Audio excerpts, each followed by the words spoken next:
Bacaan kita dari Kejadian 31 ayat 43 sampai 55. Mari kita berdoa. Ya Allah, kami siap menerima kebenaran firman-Mu. Tolong kami agar bersedia dan bisa menyatakan firman-Mu dalam hidup kami. Amin. Nats kita hari ini dari Kejadian pasal 31 ayat 44. Maka sekarang marilah kita mengikat perjanjian, aku dan engkau, supaya itu menjadi kesaksian antara aku dan engkau. Judul renungan kita, Bom Waktu. Ibu, bapak, dan saudara, tidak ada orang yang senang berada dalam konflik.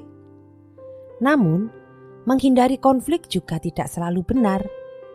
Sikap mendiamkan dan tidak ingin berkonfrontasi bisa menjadi bahaya dalam sebuah hubungan. Seperti sebuah pepatah yang mengatakan, sedikit demi sedikit, lama-lama menjadi bukit.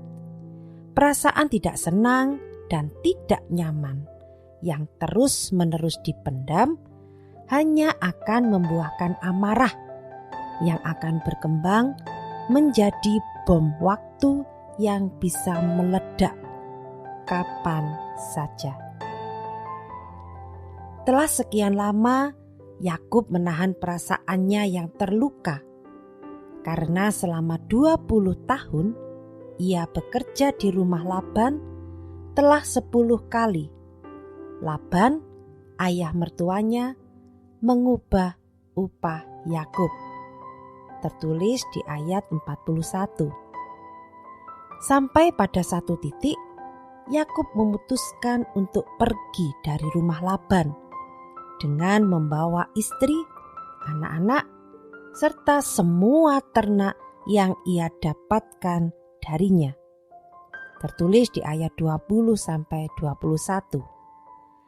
Mengetahui hal itu, Laban tidak tinggal diam. Ia beserta sanak saudaranya mengejar Yakub dan akhirnya menjumpai Yakub di pegunungan Gilead. Tertulis di ayat 23. Yakub yang terluka hatinya dan juga Laban yang tersakiti oleh sikap Yakub akhirnya saling mengutarakan isi hatinya satu dengan yang lain. Mereka tidak menyelesaikan pertikaian mereka dengan kebencian dan kemarahan, justru sebaliknya. Yakub dan Laban mengikat suatu perjanjian di hadapan Allah yang mereka namakan Galet dan Mispa. Mereka meminta Tuhan untuk menjaga perjanjian yang mereka buat tersebut, sehingga masing-masing pihak tidak akan berbuat jahat seorang terhadap yang lain. Pertikaian mereka berakhir damai.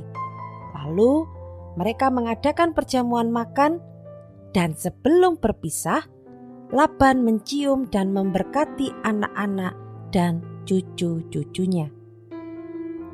Jemaat kekasih Tuhan, tak bisa dipungkiri dalam kehidupan berkeluarga, bergereja, ataupun bermasyarakat, ada banyak hal yang dapat membuat kita tidak senang dan tidak nyaman dengan orang lain.